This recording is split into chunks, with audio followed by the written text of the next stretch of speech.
I salute you all. Thanks for listening and thanks for following.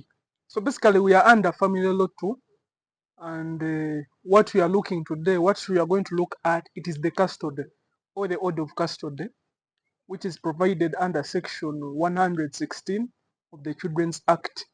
Custody basically, it has different definitions as we shall see. But before even going in depth of those definitions, first of all, just put it in mind that what does custody mean? And in this essence, custody just means someone being in your what? In your care, or someone being in your control. That's the plain meaning that I can give about custody.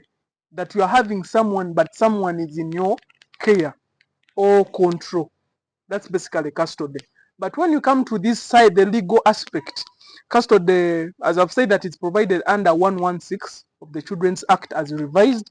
First of all, when you look at section 1 of the Children's Act, defines what is a custody as a person in whose care a child is what is physically placed.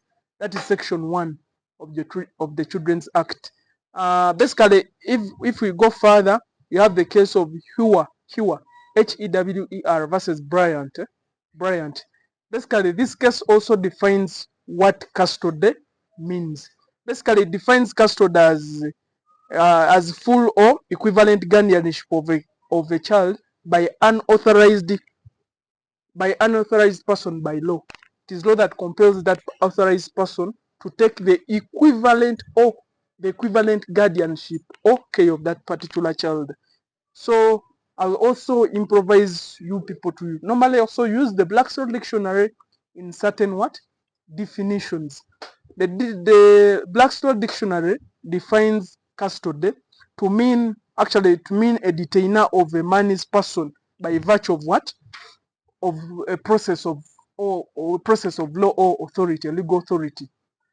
Basically, I'll first of all, I first look at Article 34. Article 34, clause 5, provides that a person provides that a child must be in the care of his child. Actually, it is a right that provides that a child must be in the care or must be in custody of the what? Of the parents.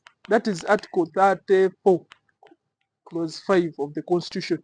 Then when you go to Article 31, it is the duty of the parents to take care of the what? Of their child, of their children. Basically, even 31 clause, as I've said earlier, that 31 clause 5, basically it is under 31. So when you move further about custody have we have categories or types of custody. We have what they call the interim custody. Interim custody is provided under section 117 of the Children's Act. Basically, this is custody, that type of custody granted to a probation and social welfare officer to the applicant where there is pending decision of full what? Custody. As you hear the word interim. Interim, basically this deals that, as you hear, I'll use the word interim government. Interim government, whereby a government has, the term has ended, there is that government that takes over. So that is the interim custody in this country. It is not different. Basically, they say that since actually this comes in a perspective that since the father is mistreating the child, what you have to do is that let us first give this child to his auntie, as we are waiting a final verdict from court, who is supposed to take full custody. And most of interim custody comes in when the life of the child is at threat or at stake. When they feel that when they leave that child in the other one is in the custody of the other person, and we are waiting for the decision of court. The decision of court may delay, and the child's life is at risk. That's why they give that provision of interim. That this person, let him just take care of the child as we are waiting for the final verdict of the court, full decision on who is supposed to take custody of the child. Then we have custody by agreement. Custody by agreement, this basically the father and the mother sit down and say, or to agree, they say that who is supposed to take the custody of the child. That is under section 118. However much it is that custody by agreement, it is not, it is rare whereby the father sits and says that the mother take care of the child, yet all of them want.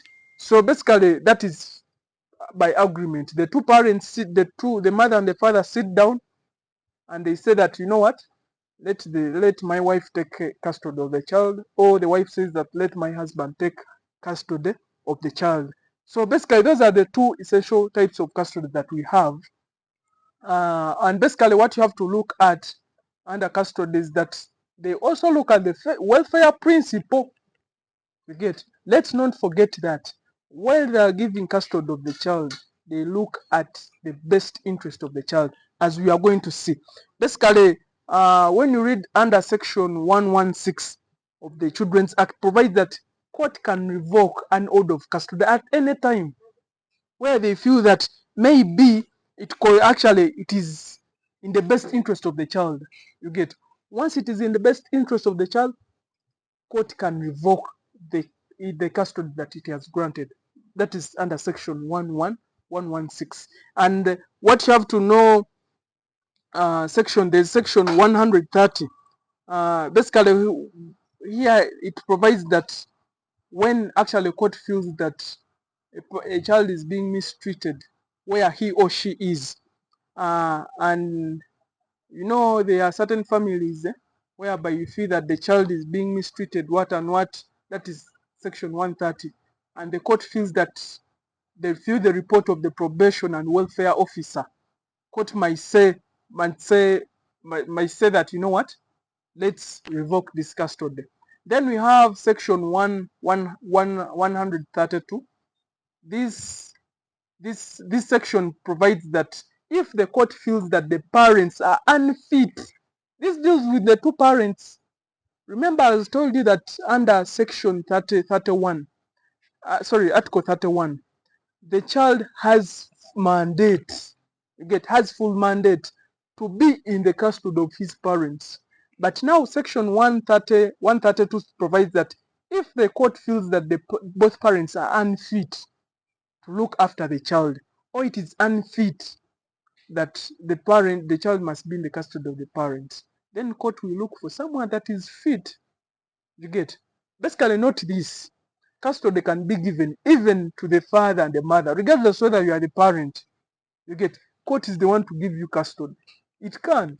You get. Don't think that custody is given to people that are not biological parents of the. No. Even a person that is just a bypasser can be given custody. You get. And actually, it is an offense if you sneak there and steal a child from custody. It is an offense and punishable by law. When you read that section 116, it is an offense whereby if you interject in the court's order where custody is provided. You get. And under section 132, where a court feels that the parents are unfit, they will give to the fit person. You get. And this comes in the contention where the parent and the